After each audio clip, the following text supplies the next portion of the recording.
성경에 흐르는 맥은 생명입니다.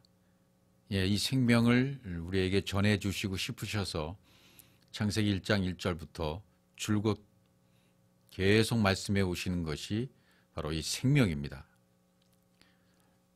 이 생명을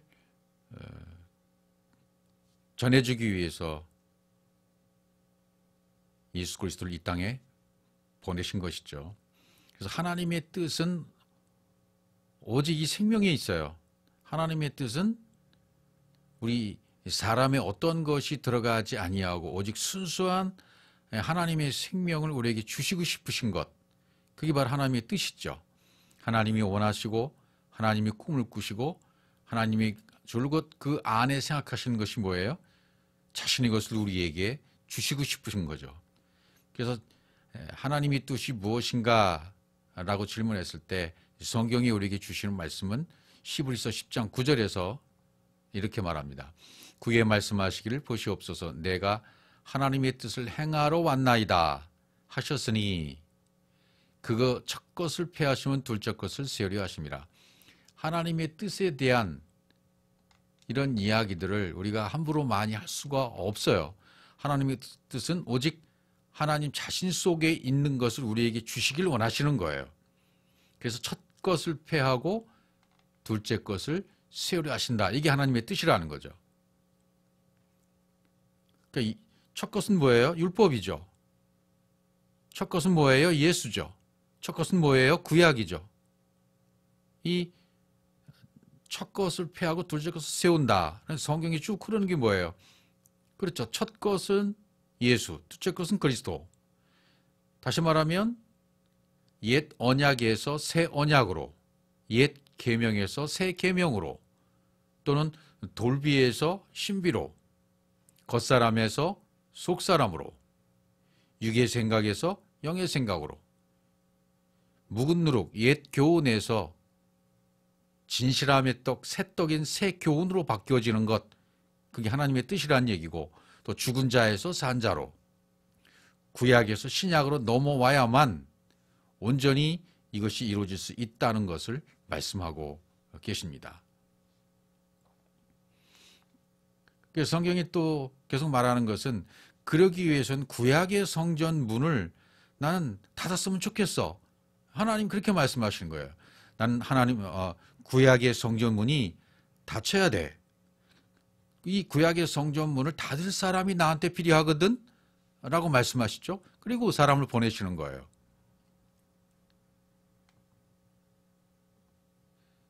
요한복음 6장 29절에도 보시면 예수께서 저 앞에 가라사대 하나님이 보내신 자를 믿는 것이 하나님의 일이라 그렇게 말씀하시죠. 하나님이 보내신 자 예수 그리스도를 믿는 것, 이게 하나님의 일이야. 보내신 이의 뜻을 행하며 그의 일을 온전히 이루는 것, 그래서 그의 양식을 먹이는 것이라고 요한복음 4장에서는 또 말하고 있죠. 그래서 말라기 1장 10절에 보시면 여기에 이제 그런 아버지의 마음이 있는 거예요. 만군의 여호와가 이러노라 너희가 내 단위에 헛되이 불사르지 못하게 하기 위하여 너무 이 헛되게 제단에서 불사르고 있다. 뭐 제사, 희생 제사를 계속 드리고 있는 모습이죠. 오늘날 우리가 하나님 앞에 나가서 예배드리자 뭐 그런 모습이 될 수 있어요.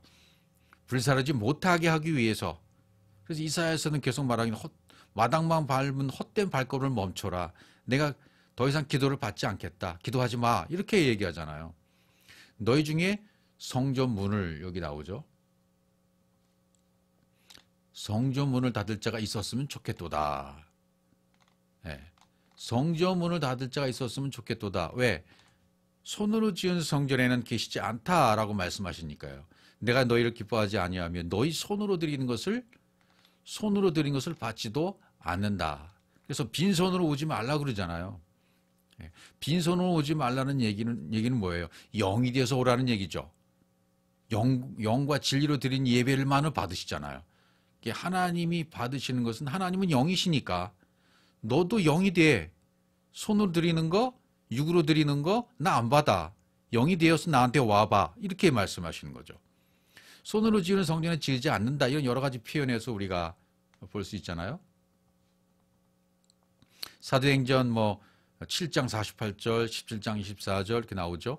우주와 그 가운데 있는 만유를 지으신 신께서는 천주의 주제신이 손으로 지은 전에 계시지 아니하시고, 마가복음 14장 58절, 우리가 그의 말을 듣니 손으로 지은 이 성전을 내가 헐고 손으로 짓지 아니한 다른 성전을 사흘에 지으리라 하더라 하되. 그렇죠. 예수님은 자기 자신이 말씀하시잖아요. 이 성전을 헐어라, 내가 사흘 만에 지으리라 라고 말씀하시잖아요. 자신이 죽음을 두고 하시는 말씀이죠. 야, 구약의 이 문이 닫혀져야 된다. 그래서 히브리서 9장 24절에도 보면 그리스도께서는 참 것의 그림자인 손으로 만든 성소에 들어가지 아니하시고, 그림자에는 안 계신단 말이죠. 그림자는 숨겨놓은 것이니까요. 진리를 숨겨놓은 것, 율법, 예수, 율법, 예수, 이 첫 것이 폐해져야 둘째 것이 세워지는 거죠. 오직 참 하늘에 들어가서 이제 우리를 위해 하나님 앞에 나타나시고, 손으로 만든 성소에는 들어가지 않으신다. 이렇게 성경이 얘기하는 거예요. 그러니까 구약의 성전문이 닫혀야 될 것을 말씀하시면서 이 문을 닫을 사람을 보내셔서 일하시고 작업하시는 거죠. 그가 누구예요? 엘리야죠. 그가 말라기 4장 6절에 보면 그가 아비의 마음을 자녀에게로 돌이키게 하고 자녀들의 마음을 그들의 아비에게로 돌이키게 하리라. 돌이키지 아니하면 들을건대 내가 와서 저주로 그 땅을 칠까 하노라 하시니라. 이렇게 말씀하시죠. 아비의 마음을 자녀에게, 자녀의 마음을 아비에게로 돌이키기 위해서 엘리야를 보내주시겠다라고 말씀하셨어요. 마태복음 17장 11절부터 쭉 보시면 이 장면을 설명해 주고 있어요. 예수께서 대답하여 가라사대 엘리야가 과연 먼저 와서 모든 일을 회복하리라. 내가 너희에게 말하노니 엘리야가 이미 왔을 때 사람들이 알지 못하고 임의로 대우하였도다. 인자도 이와 같이 그들에게 고난을 받으리라 하시니 그제야 제자들이 예수의 말씀하신 것이 침례 요한인 줄을 깨달으니라. 먼저 엘리야를 보내셨어요. 침례 요한이 왔어요. 그리고는 마가복음 6장에 복음서에 쭉 보시면 침례 요한 어떻게 되는지 보여주고 있어요. 이런 헤롯 왕의 잔치 그 딸이 춤을 춤으로 말미암아 너 뭘 원해? 그러니까 그 어미가 이제 이렇게 얘기하는 거죠. 저가 나가서 그 어미에게 말하되 내가 무엇을 구하리이까? 그 어미가 이르되 침례 요한의 머리를 구하라. 섬뜩하죠. 어떤 영화에 나오는 장면 같기도 하고, 야, 참 악한 엄마고 악한 딸이야, 이렇게 얘기할 수 있어요. 이건 사건을 그냥 기록된 성경으로만 보기 때문에 그러는 거죠. 이거 왜 이렇게 그렇게 놓았을까? 이거 전부 복음이잖아요. 어미가 가로되 침례 요한의 머리를 구하라. 이 어미가 나쁜 여자인가요? 그 딸이 나쁜 딸인가요? 그렇지 않아요. 성경이 그 보는 눈을 바꿔야 돼요. 성경을 보는 눈은. 이건 마땅히 기록할 것을 기록하고 거기에 숨겨 놓으신 거죠. 복음을 숨겨 놓은 것이죠. 침례 요한의 머리를 구해야 되는 거죠. 저가 곧 왕에 급히 들어가 고야 가로되 침례 요한의 머리를 소반에 담아 곧 내게 주기를 원합나이다 한데 왕이 심히 근심하나 자기의 맹세한 곳과 그 앉은 자들 인하여 저를 거절할 수 없는지라. 왕이 곧 취임의 하나를 보내어 요한의 머리를 가져오라 명하니 그 사람이 나가 옥에서 요한을 목베어 그 머리를 소반에 담아다가 여호와에게 주니 여호와 이것을 그 어미에게 주니라. 이렇게 전개가 되어 있습니다. 이건 뭘 얘기하고 있는 걸까 말이죠. 소반에 담았다는 얘기는 들려졌다라는 뜻이에요. 들려졌다. 들려졌고 위에서는 받으셨다라는 말이 되는 거죠. 온전히 받으셨다. 그러니까 엘리야로 온 침례 요한이 죽는 장면이죠. 이거는 구약이 끝나는 것을 설명하고 있어요. 율법이 끝나는 것을 설명하고 있어요. 구약이 끝나고 비로소 예수께서 사역을 시작하신 장면이 나가고 율법의 머리가 잘려 나갈 될 것을 설명하고 있는 것이고요. 침례 요한의 죽음은 굉장히 중요한 거예요. 구약의 것이 끝장나 버리고 공식적으로 예수께서 등장하시는 사건입니다. 이렇게 되어야만 되는 것입니다. 이제부터 하나님의 모든 사역은 이 예수를 통해서 말씀하시고 예수를 통해서 진리가 이루어질 것이기 때문입니다. 구약의 것 율법이 끝나고 진리가 열리는 완벽한 전환점이 되는 때가 바로 이 침례 요한의 죽음인 것입니다. 누가복음 16장 16절 보세요. 율법과 선지자는 요한의 때까지요 그 후로부터는 하나님이 나라의 복음이 전파되어 사람마다 그리로 침입하느니라. 그렇죠. 율법과 선지자의 시대가 끝나야만, 요한의 때가 끝나야만, 요한의 시대가 끝나야만, 요한의 사역이 끝나야만 예수의 사역이 시작되는 것이고 하나님 나라의 복음이 전파되는 것입니다. 하나님 나라의 복음이라 그랬죠. 예, 하나님 나라의 복음이 전파되기 위해서는 율법과 선지자의 시대가 끝장나야 돼요. 요한의 때가 끝나야 돼요. 침례요한의 머리가 잘려져 나가야 돼요. 그렇죠. 그래서 그래야 자기 육체로, 이렇게 되면 자기 육체로, 예수 자신의 육체로 계명의 율법을 폐하시게 되고 자기 몸을 단번에 들이시게 되는 것이고, 그래서 우리를 거룩하게 할 수가 있는 겁니다. 그러니까 바울이 이렇게 설명하잖아요. 에베소 2장 14절, 그는 우리의 화평이신지라 둘로 하나를 만드사 중간에 막힌 담을 허시고, 율법을 헐어버리시는 거예요. 율법과 진리를 하나로 만드는 작업, 십자가죠. 원수된 것 의문에 속한 계명의 율법을 자기 육체로 폐하셨으니 이는 이 둘로 자기 안에서 한 세 사람을 좀 화평하게 하시고, 이는 우리 안에 있는, 우리 안에서 끝장낼 것을 끝장내야만 다음 것이 시작된다. 첫 것을 폐하고 둘째 것을 세우는 거예요. 돌판이 있죠. 첫 돌판이 깨어져야만 둘째 돌판에 새겨진 말씀이 우리에게 오게 되는 것이죠. 첫 번째 것이 끝나지 않으면 안 돼요. 침례 요한의 사역이 끝장나야 돼요. 침례 요한이 이렇게 얘기하잖아요. 마태복음 11장 3절에 보시면 오실 거이가 당신입니까? 우리가 다른 일을 기다려야만 됩니까? 제자들을 보내서 물어봐요. 이건 뭐예요? 아직까지 자기의 사역을 끝내지 못하고 있었을 때 자기 머리가 잘려지는 사건이 일어나는 거예요. 침례의 사역은 자기 사역은 끝장내야 돼요. 자기 것이 끝장났었어요.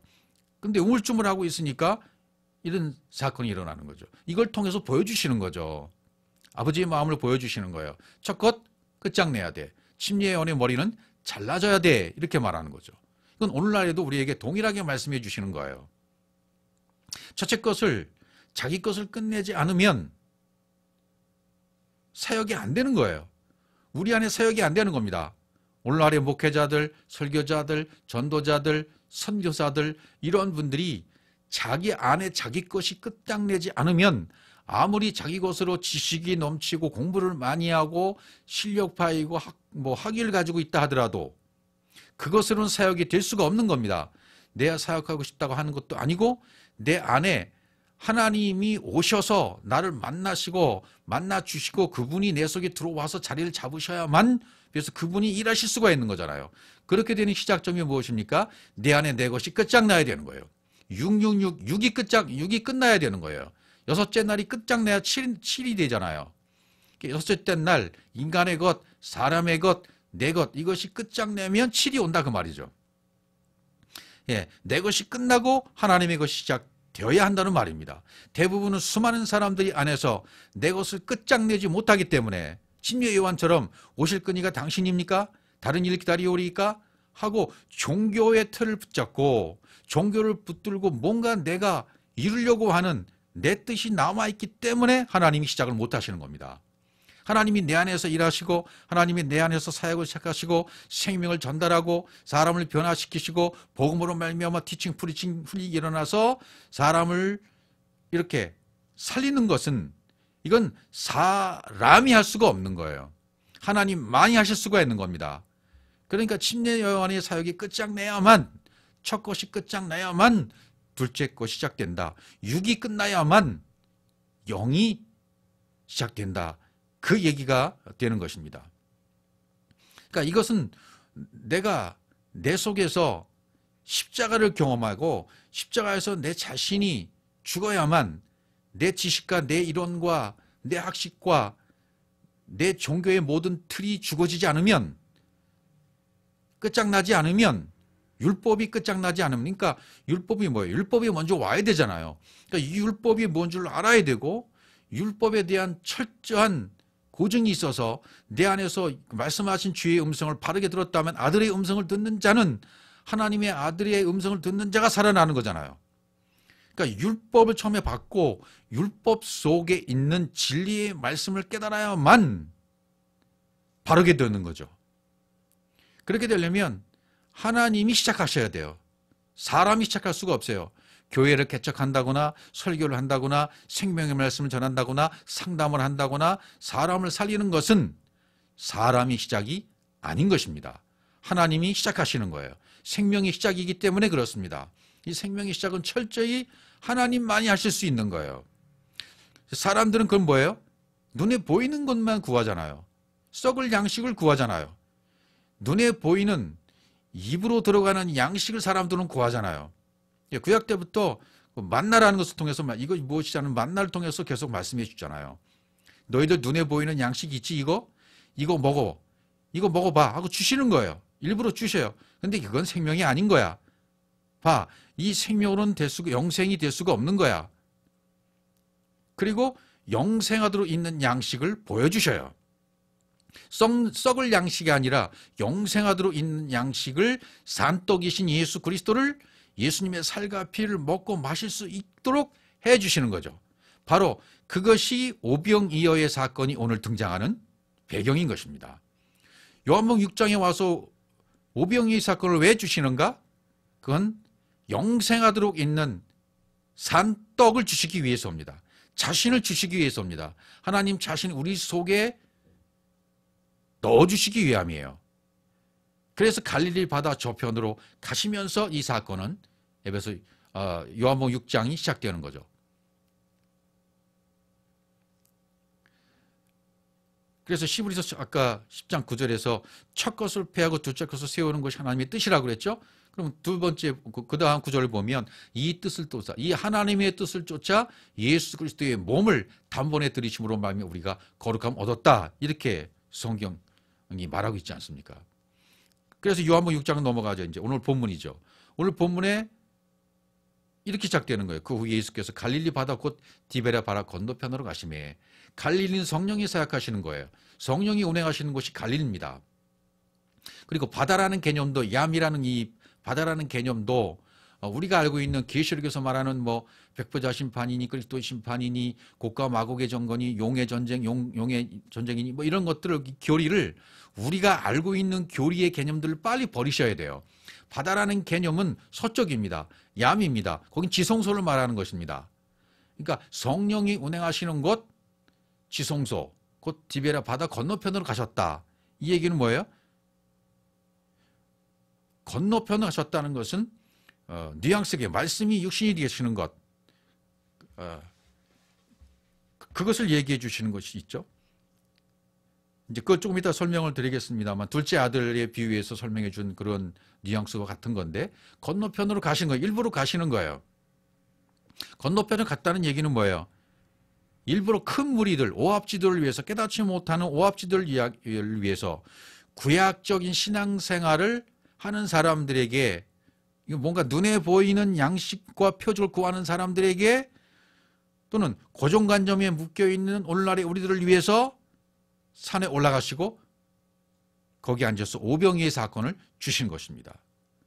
육에 매여서 첫 것에 매여서 둘째 것으로 넘어가지 못한 사람들을 위해서 고정관념에 묶여 있어서 종교의 편향에 묶여 있어서 교리에 묶여 있어서 전통에 묶여 있어서 진리 안으로 들어가지 못하는 사람들을 위해서 건너편으로 일부러 가시는 것입니다. 바다 건너편으로 가신단 말이죠. 지성소 건너편이면 어디겠습니까?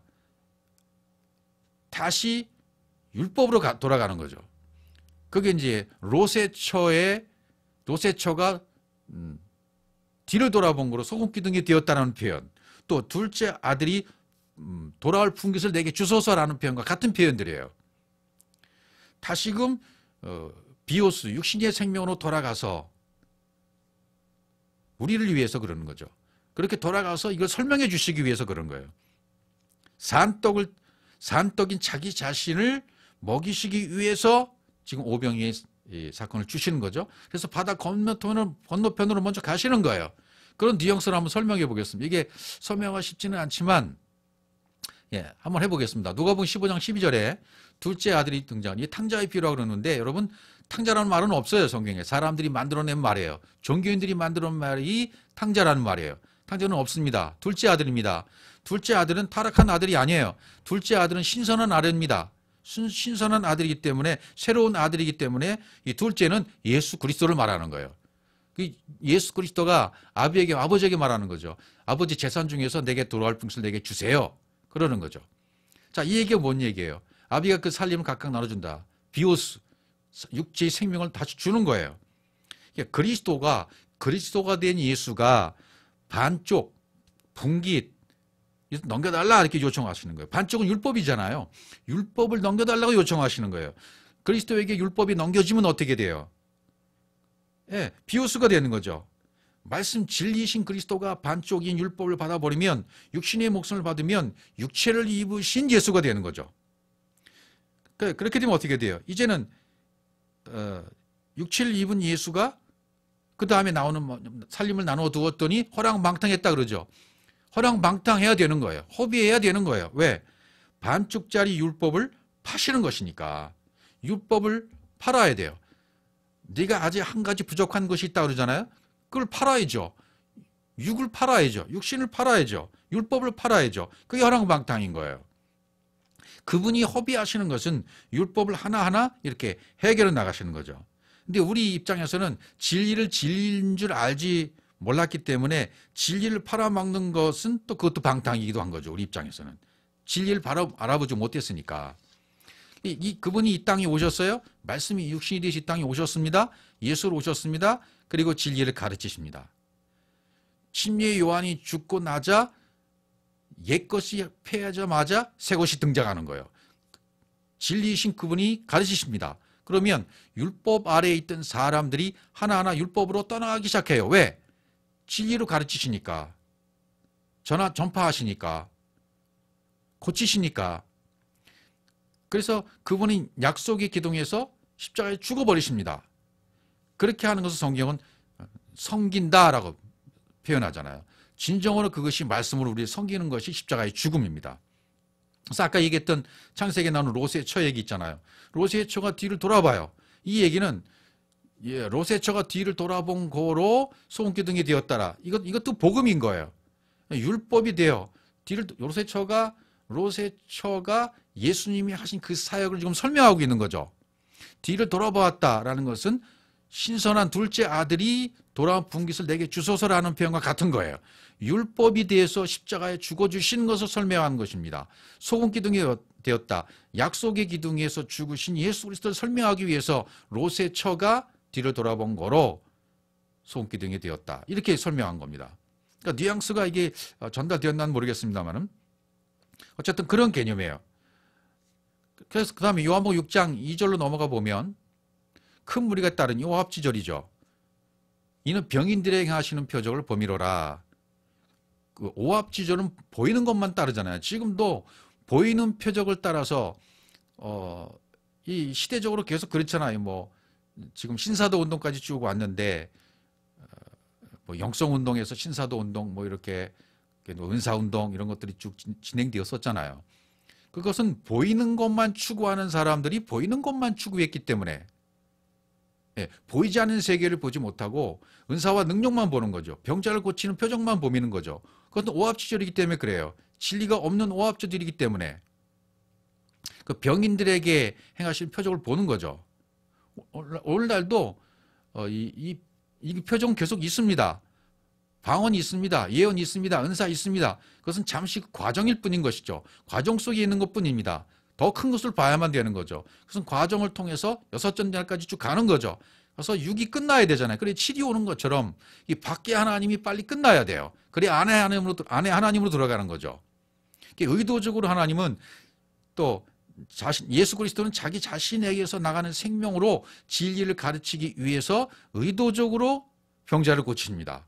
의도적으로 이적과 기적을 베풀어 주십니다. 이제 언젠가 한번 또 복음서에 나오는 이적과 기적들을 한번 설명할 때가 올 것 같아요. 그러니까 밖의 표적은 뭐예요? 하나님을 안으로 들어오셔서 좌정하시도록 하시는 거잖아요. 내 안에 십자가의 죽음, 그리고 부활, 승천, 그리고 내 안에 좌정하시는 거. 승천해서 어디에 좌정하세요? 내 안에. 그러니까 지성소가 되는 거죠, 내 안이. 그러니까 병인이 뭐냐면 병자가 어떤 자들이 병자들입니까? 하나님의 마음을 모르는 거예요. 하나님의 뜻을 모르는 자들이에요. 하나님은 자기 자신을 우리에게 주시기를 원하십니다. 자기 자신을 몽땅 넣어주시길 원하십니다. 이 엄청난 하나님의 사랑입니다. 정상적인 하나님의 꿈이 있습니다. 정상적인 하나님의 원함이 있습니다. 정상적인 하나님의 기도가 있습니다. 그것은 자기 자신을 우리 그릇 안에 넣어주시길 원하시는 것입니다. 창세기 1장 1절 엘로힘이 담기는 것이 하나님의 꿈이에요. 하나님의 소원이에요. 이 꿈, 이 원함, 이 기도의 뜻이 변질된 것이 바로 병자들인 것입니다. 그 하나님의 원뜻을 알아보지 못하고 변질된 하나님의 뜻, 변질된 종교를 통해서 온 하나님의 말씀들, 변질된 종교로 잘못된 하나님의 뜻을 받아들인 사람들, 그래서 자기가 만든 우상의 하나님을 섬기고 있으면서도 그것이 우상인지 모르는 사람들, 종교의 틀에 빠져서 그것이 종교의 틀에 빠져인지도 모르고 계속 예수하며 교회에서 수천 수만 명 모으고 예배드리고 살아가는 모습들, 병자들입니다. 모든 인생들이 그 답인 예수 그리스도가 담겨져야만 그 병으로부터 벗어나잖아요. 수많은 사람들이 변질된 하나님의 뜻이 뭔지 모르고 변질된 병자가 되어져서 환자가 된 병원의 모습을 갖추고 있는 것이 오늘날의 건물 교회들인 겁니다. 유형의 교회, 보이는 교회들인 것입니다. 왜냐하면 그들은 종교의 틀을 버리지 못했어요. 예수를 깨부시지 못했어요. 율법을 깨부시지 못했어요. 침례 요한의 죽음을 이해하지 못했어요. 침례 요한이 내 안에서 죽어야만 내 안에 진리로 움직이신 그리스도로 발견되고 그리스도로 살아갈 것인데 그것을 발견하지 못하고 자기 인생의 꿈이 선교사다, 목사다 이런 사람들은 아직도 자기 안에 그 죽음을 보지 못하고 십자가의 죽음을 못하고 아직도 그 꿈, 자기 자신의 꿈을 펼치고 자기 자신이 이익을 펼치고 종교의 꿈을 이루기 위해서 달려간다면 병자인 것입니다. 그 병자들이 모여있는 것이 교회인 것이죠. 그러니까 지금 교회가 혼란입니다. 문제투성이인 것입니다. 이것을 죽이기 위해서 내 안에 내 자신이 환자인 것을 발견하고 환자가 고침을 받고 새롭게 되어져서 이 종교로부터 벗어나고 틀로부터 벗어나서 진리 안에 들어가기 위해서 우리에게 주신 것이 사건인 것입니다. 문제인 것입니다. 그렇기 때문에 내가 당해야 될 문제들이 바로 그 문제인 것이었습니다. 하나님 입장에서는 솔로몬의 건축자를 보내주셔야만 됐어요. 문제를 보내주시는 겁니다. 또 그발 사람도 보내줘야 돼요. 시라함의 건축자도 보내줘야 돼요. 그발 사람도 보내줘야 되고요. 그러니까 여러분의 인생 가운데 교회 안에 들어와서 살아온 인생 가운데에서도 왜 이런 사건이 있었는가? 나에게 있어서 이런 일이 왜 있었지? 나를 나되게 만드시기 위해서, 나를 깨닫게 하시기 위해서, 나를 이 환자로부터 벗어나서 원래 하나님이 주시고자 하는 그 하나님의 원함을 깨닫게 하시기 위해서 주신 사건들이 바로 그 문제였던 것입니다. 사건이었던 것입니다. 제 인생 가운데서도 왜 이런 문제가 나한테 생길까? 엄청난 문제들이 생겨요. 고통이 있어요. 아픔이 있어요. 내 안에 있어서 내 모든 친구들은 떠나갑니다. 내가 깨달은 이 말씀을 전하면 다 떠나갑니다. 이웃도 없습니다. 아무도 없어요. 혼자예요. 혼자의 길을 걷게 하시는 거예요. 고독의 길을 걷게 하시는 거예요. 아무도 없이 위만 바라보게 하십니다. 왜? 내가 가지고 있는 것을 빨리 깨라고. 내가 가지고 있는 종교의 틀을 깨야 되기 때문입니다. 그리고 내 안에 가지고 있는 이론의 틀을 깨시기 위해서, 내 안에 있는 고집을 깨부시기 위해서, 고래심줄보다도 엄청나게 큰 그 고집을 제가 알거든요. 그걸 깨시기 위해서는 나에게 이 사건은 반드시 있어야만 됐어요. 이 아픔은 반드시 있어야만 됐어요. 그리고 내 인생에서의 답은 바로 나야. 내가 네 속에 들어가야 돼. 너를 빨리 버려. 너를 빨리 깨부셔. 침례 요한이 머리가 잘려나가서 소반 위에 담겨져야만 됐던 것이죠. 저는 그것을 몰랐기 때문에 제 인생을 그게 옳다고 생각하고 담임 목사가 되고 목회를 하고 강단에서 설교를 했었어요. 근데 그것이 아니라 하나님의 꿈은 네가 깨어지는 거야. 네가 망하는 거야. 네 이론이 망하는 거야. 네 설교가 망하는 거야. 아무도 없어지는 것이 하나님의 꿈이었어요. 내 안에서 네가 추구하는 그 종교가 깨져야 되는 것이고 네가 추구하는 교회가 깨져야만 내가 일할 수 있어. 그 음성을 저는 나중에 들은 거예요. 처음에 못 들었어요. 그러니까 막 성공하려고 옛날에 뭐 조용기 목사님처럼 되려고 수천 명 수만 명 모아가지고 성공하려고 못된 유혹의 제한이 있었던 거죠. 내 인생에 있어서 하나님이 담겨줘야 되시기 때문에, 하나님의 생명이 내 안에 온전히 담겨져야 되기 때문에 하나님은 내 안에 문제를 주셨고 사건을 주셨고 엄청난 것들을 통해서 헤어나지 못하도록 만드셨어요. 왜? 그런 충격과 충돌을 통해서 내 안에 엄청난 망치로 나를 때리셨기 때문에 나는 깨달았던 것이죠. 오늘날도 수많은 사람들이 그 안에 십자가가 통과되게 하기 위하여, 십자가를 통해서 종교가 깨지게 하기 위해서, 십자가를 통해서 자기 자신이 고집이 잘려나가고 심리 안에 목이 잘려져서 소만에 담기게 하시기 위한 그런 사건들이, 문제들이 여러분 속에 찾아왔던 것입니다. 그것을 깨닫고 이거였어 라고 깨달으면 그때는 내가 변화되는 것입니다. 십자가를 경험하게 되는 겁니다. 십자가에서 우리 주님께서 죽으셨던 것처럼 나도 죽게 되는 것입니다. 그리고 부활하는 것입니다. 변화되는 것입니다. 바로 그것이 천국인 것이죠. 바울은 이걸 깨달았어요. 바울이 깨달았기 때문에 편지 얘기를 해요. 문안 얘기를 해요. 데살로니가후서 3장 17절입니다. 나 바울은 친필로 문안하노니 이는 편지마다 표적이기로 이렇게 쓰노라. 이렇게 얘기했어요. 친필로 문안한다 그러죠. 바울의 친필이 뭡니까? 다메섹 도상에서 바울은 철저히 깨졌어요. 자기가 표현했던 율법의 대가 아닙니까? 바울처럼 그렇게 엄청난 공부, 가말리알 문화에서의 엄청난 그 공부, 율법의 대가, 엄청난 지식을 가지고 있던 바울이었습니다. 그런데 한 줄 빛이 짠하고 다메섹 도서 빛이 비치는 순간 다메섹 도상에서 자기는 죽은 거예요. 비늘이 벗겨지는 거예요. 아나니아의 기도로 말미암아 자기의 모든 것이 다 끝장나고 다시 볼 수 있게 되었던 거죠. 눈이 바뀐 거죠. 새롭게 태어난 거죠. 침례 요한의 머리가 잘려나갔던 것처럼 이 사울의 목이 달려나와서 바울이 된 거죠. 완벽하게 비늘이 벗겨졌어요. 탈탈 털렸어요. 십자가의 죽음을 경험한 것입니다.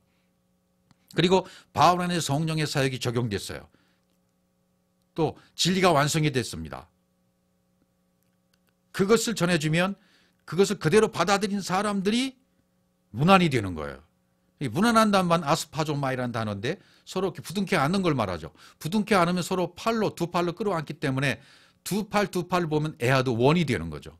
그게 바로 샬롬이에요. 히브리어는 샬롬이 문안인 것입니다. 편지라는 것은 바울 안에 공급된 진리가 적용됐어요. 엘로힘이 운반돼서 엘로힘으로 만들어져 버린 거예요. 그걸 편지라고 그래요. 이 편지마다 표적이다 그럽니다. 이렇게 기록된, 영어로 기록된 편지가 모두 표적이라는 것입니다. 이는 편지마다 표적이기로 바울이 이렇게 말하잖아요. 편지마다 표적이기로 기적이기 이렇게 쓰노라. 바울 안에 들어갔던 그런 진리, 다메섹에서 에덴 동산의 통로가 확 열려짐으로 빛이 비치는 순간 에덴 동산의 통로가 확 열려져 버렸어요. 하나님의 모든 것이 그 통로를 통해서 공급되기 시작했습니다. 이게 공급되고 전달되어진 말씀이 친필로 기록된 성경이었어요. 그 친필로 기록된 성경을 그대로 받은 사람들도 역시 똑같은 기적이 되는 겁니다. 엘롬으로 만들어지는 겁니다. 이게 문안이 되었다. 그렇게 말하는 거죠. 이게 엄청난 기적인 거죠. 편지마다 표적이다 그러잖아요. 이렇게 영어로 기록된 편지가 모두 표적이라는 겁니다. 전달되어진 말씀이 그대로 새겨져서 받은 사람이 바로 표적이라는 말씀이에요. 그냥 표적이 뭐가 되는 겁니다. 뭐 되는 겁니까? 엘로힘으로 완성되어져서 호흡하고 있는 상태. 내가 엘로힘으로 완성돼서 호흡하고 있는 상태가 되어지면 표적이 된 상태예요. 그럼 그가 걸어다니는 성격이 된 것이고 그를 만나는 사람마다 그가 표현해준 표현을 듣고 그가 호흡하는 호흡으로 듣면 문안이 되어지죠. 그럼 그 말씀을 들은 사람들 똑같이 그렇게 되어지는 거예요. 이게 복음 전도인 것입니다. 내가 하고자 애쓸 필요도 없어요. 내가 사람들을 만나자 애쓸 필요도 없어요. 내가 되어지면 사람들이 그냥 찾아옵니다. 내가 되어지면 그냥 그 말씀이 호흡이 되는 것처럼 호흡이 되어집니다. 하나님이 말씀이 그대로 내 안에 담겨져서 하나님이 말씀과 똑같이 내 입에서 나오게 되어져요. 성경 어디를 봐도 그 말씀이 그냥 나오게 되어 있는 겁니다. 이것이 편지가 됐다는 상태예요. 그래서 고린도후서 3장 보시면 너희가 우리의 편지라고 그러잖아요. 우리 마음에 쏟고 무사람이 알고 있는 바라 너희는 우리로 말미암아 나타난 그리스도의 편지니. 그렇죠. 너희가 바로 바울 일행을 통해서 나타난 그리스도의 편지가 된 거야. 편지를 받은 사람들이 편지가 됐다는 거죠. 그리스도의 편지가 됐다는 거죠. 우리도 똑같습니다. 육의 신비에 영으로 새겨진 말씀이 되었다면 그리스도의 편지가 된 거예요. 엘로힘으로 만들어졌으면 편지가 된 거예요. 그리스도의 편지가 된 겁니다. 창세기 1장 1절이 그대로 원에 들어왔으면, 베레시트가 성취되었으면, 엘로힘으로 만들어졌으면, 아들로 창조가 되었다면, 하늘과 땅이 통일이 되었다면 그리스도의 편지가 된 것입니다. 하나님이 그렇게 주시기 원했던 자기 자신의 사랑, 자기 자신의 모든 것, 하나님의 꿈이 이루어지는 순간입니다. 누굴 통해서? 여러분을 통해서, 저를 통해서. 이것을 바울이 설명하고 있는 거예요.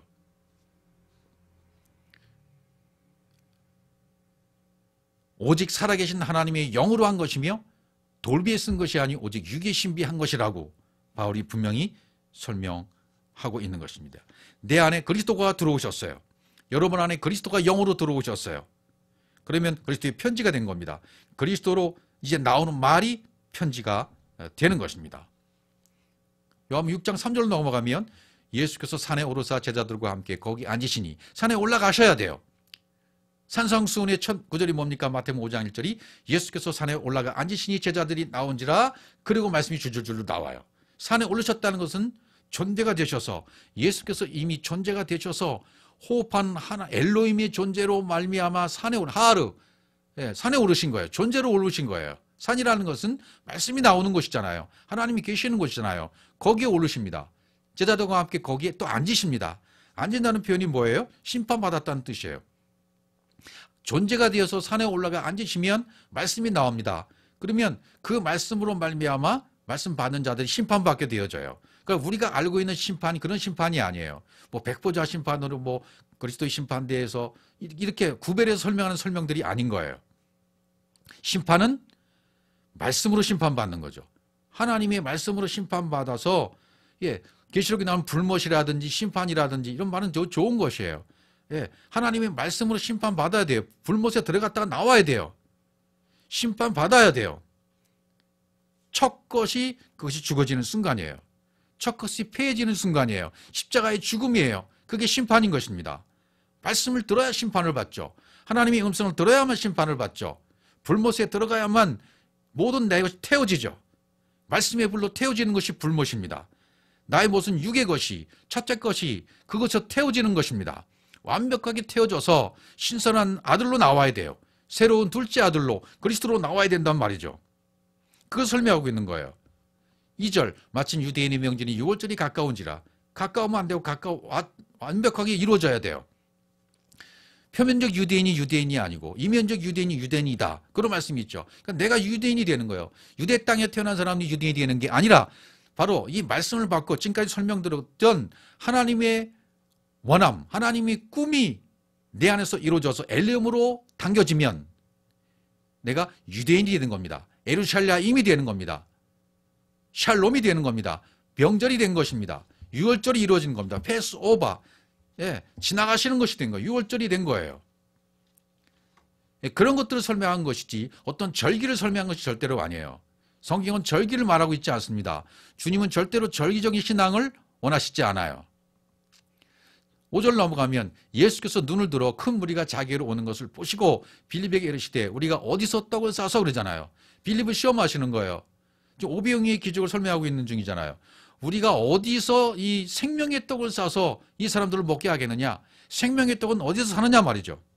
생명의 떡은 예수 그리스도에게서 삽니다. 자신에게서 삽니다. 산떡이신 예수 그리스도, 생명이신 예수 그리스도, 진리이신 예수 그리스도에게서 사야만 돼요. 그래서 그 뒤에면 보면 내가 생명이 떡이다라는 말씀을 하잖아요. 그 말씀을 뒤에서 계속 설명하잖아요. 이 떡은 어디서 살 수 있습니까? 예수 그리스도에게서 살 수가 있는 것입니다. 산에 올라가 앉으셔야만 비로소 큰 무리, 오합지졸인 이 무리들이 산에 올라가 앉으신 예수님의 말씀을 들으셔야만 오합지졸에서 벗어날 수가 있는 거예요. 롯의 일행이 소알산으로 인도를 받잖아요. 하나님 말씀하시고 내가 일을 못해. 네가 빨리 소알산으로 가야지. 롯의 일행을 인도하십니다. 유황과 불로, 말씀의 불로 그들을 심판하고 말씀의 불로 그들을 완전히 불태우시기 위해서는 네가 빨리 소알산으로 가야 돼. 그래 내가 일을 하지. 그래 롯의 이 양이 소알산에 도착했어요. 그리고 굴에 거하게 합니다. 그리고 거기서 우리가 이해하지 못하는 사건이 일어나잖아요. 아버지와 두 딸이 동침하는 사건이 나타나잖아요. 이게 그런 말을 하는 게 아니거든요. 그리고 굴에 들어가잖아요. 메아라, 굴. 예, 발가벗겨지는 것. 자기가 완전히 말씀의 불에서 태워지는 것. 그래서 그리스도와 연합되는 것이 메아라 굴에 거는 것입니다. 굴에 거하면, 굴에 살게 되면, 산에 올라가 굴에 살게 되면 영적인 아들을 낳게 되어 있는 거예요. 자기 자신이 죽어서 십자가에 죽어서 그리스도와 연합된 것을 말하는 것이고 굴에 들어 살았다. 그리고 롯의 두 딸은 뭡니까? 롯의 두 딸은 두 언약이에요. 율법과 복음이에요. 예수와 그리스도예요. 그래서 이 롯 아버지 그 두 딸이 그러잖아요. 우리 아버지는 늙었다. 어디서 씨를 받을 수 있겠느냐? 예, 아버지가 늙은 거 맞죠? 성숙하신 분이죠. 땅에 씨가 없는 분, 땅에 씨의 성분이 조금도 없는 하나님의 성분만 있는 분이 이 롯인 거예요. 성령을 상징하죠. 그러니까 이 아버지 롯에게는 롯의 짝이 누가 돼야 돼요? 롯이 누구와 동침이 돼야 돼요? 그렇죠? 언약. 두 딸, 언약을 상징하는 큰 딸과 작은 딸이 언약. 율법과 복음. 이것이 짝이면 영의 아들을 낳을 수 있다는 얘기를 하고 있는 것입니다. 동침했다는 얘기는 하나가 됐다는 얘기잖아요. 언약과 옛 언약과 새 언약이 하나가 됐다. 통일됐다. 예수와 그리스도가 하나가 되었다. 율법과 복음이 하나가 되었다. 두 언약이 우리 안에 있는 두 언약이 하나가 된 것을 설명하기 위해서 롯과 두 딸의 동침한 것으로 설명한 것이죠. 반드시 산에 올라가 굴에 거하면 이 두 언약이 하나가 됩니다. 하늘과 땅이 통일이 되어져 버립니다. 영의 아들로 나아질 수밖에 없는 것입니다. 여러분, 우리가 어디서 이 떡을 살 수 있습니까? 내가 생명의 떡이라고 말씀하신 예수 그리스도, 하늘에서 내려온 산떡이라고 말씀하신 예수 그리스도, 내 살은 참된 양식이요 내 피는 참된 음료로다 말씀하시는 그분에게서만 나오는 것이 생명의 떡인 것입니다. 어디서 살 수 있어요? 예수 그리스도에게서만 살 수 있습니다. 여러분, 큰 교회에서 살 수 있는 게 아니에요. 유명한 목회자 나오는 것이 아닙니다. 사람에게서 나오는 것이 아닙니다. 절대로 종교, 교회에서 나오는 것이 아닙니다. 생명이신 예수 그리스도에게서만 생명의 떡을 살 수가 있는 것입니다. 이 떡은 아버지가 사주신 선물이에요. 아버지가 준비하신 거예요. 아버지가 이미 다 완성하시고 조성해 놓으시고 만들어 놓으시고 됐다. 여기 있어. 이거 먹어. 하고 아들에게 주시는 거죠. 그러면 아버지가 주시는 걸 받은 아들은 아버지 너무 맛있어요. 너무 좋아요. 내 아버지가 나에게 다 값을 지불해 사주셨어. 이렇게 설명할 수 있는 거죠.